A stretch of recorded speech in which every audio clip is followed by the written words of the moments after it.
हर हर महादेव दोस्तों, महाकाल भक्ति ज्ञान चैनल में आप सबका एक बार फिर से हार्दिक स्वागत है।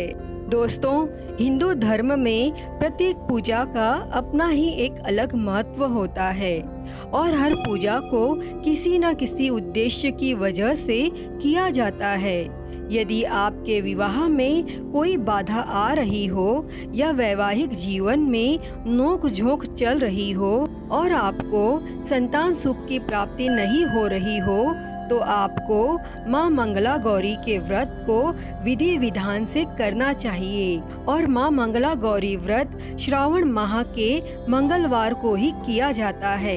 माँ पार्वती का पूजन करते वक्त सर्व मंगल मांगल्ये शिवे सर्वार्थ साधिके शरण्ये त्र्यंबके गौरी नारायणी नमोस्तुते, इस मंत्र का जाप करना चाहिए और साथ ही माँ मंगला गौरी के व्रत की कथा सुननी या पढ़नी चाहिए। तो आइए दोस्तों, आज मैं आपको इस वीडियो में माँ मंगला गौरी के व्रत की एक पौराणिक प्रचलित कथा सुनाऊंगी।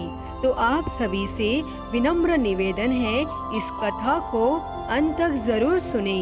दोस्तों, पौराणिक लोक कथा के अनुसार पुराने समय में एक धर्मपाल नाम का सेठ था और उसके पास धन धान्य की कमी नहीं थी, लेकिन उसका वंश बढ़ाने के लिए उसको कोई संतान नहीं थी और इस वजह से वह सेठ और उसकी पत्नी काफी दुखी रहते थे, जिसके चलते सेठ ने कई जप तप ध्यान और अनुष्ठान किए, जिससे देवी प्रसन्न हुई। तब देवी ने सेठ से मनचाहा वर मांगने को कहा।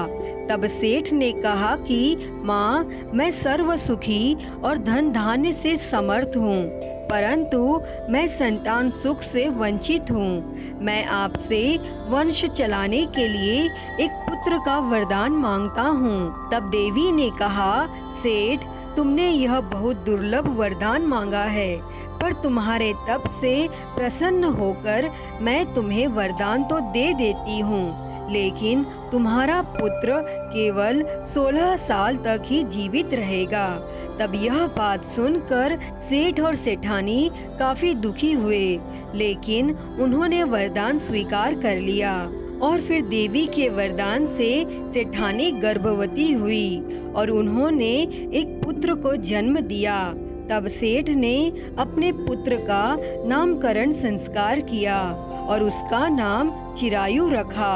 फिर समय बीतता गया और सेठ सेठानी को पुत्र की मृत्यु की चिंता सताने लगी। तब किसी विद्वान ने सेठ से कहा कि यदि वह अपने पुत्र का विवाह ऐसी कन्या से करा दे जो मंगला गौरी का व्रत रखती हो और इसके फलस्वरूप कन्या के व्रत की वजह से उसके वर को दीर्घायु प्राप्त होगी।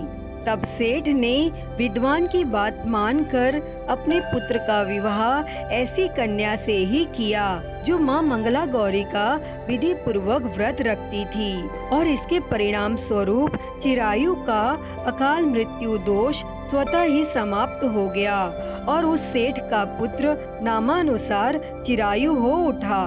इस तरह जो भी स्त्री या कुंवारी कन्या पूरे श्रद्धा भाव से माँ मंगला गौरी का व्रत रखती हैं, उनकी सभी मनोरथ पूर्ण होती है और उनके पति को दीर्घायु प्राप्त होती है। अतः हे माँ मंगला गौरी, जैसी कृपा आपने सेठ और सेठानी के पुत्र पर करी, वैसी ही कृपा इस कथा को कहते, सुनते और हुंकारा भरते पर सदा सर्वदा करना। तो बोलिए माँ मंगला गौरी की जय। तो दोस्तों, यह थी माँ मंगला गौरी व्रत की कथा। यह कथा आपने सुनी, उसके लिए बहुत बहुत धन्यवाद। अगर वीडियो पसंद आई हो तो इसे लाइक करें और कमेंट में जय माँ मंगला गौरी लिखना ना भूलें। और दोस्तों, अगर आप मेरे चैनल पर नए हैं तो मेरे चैनल को सब्सक्राइब कर नोटिफिकेशन बेल को जरूर ऑन कर लें। हर हर महादेव। धन्यवाद।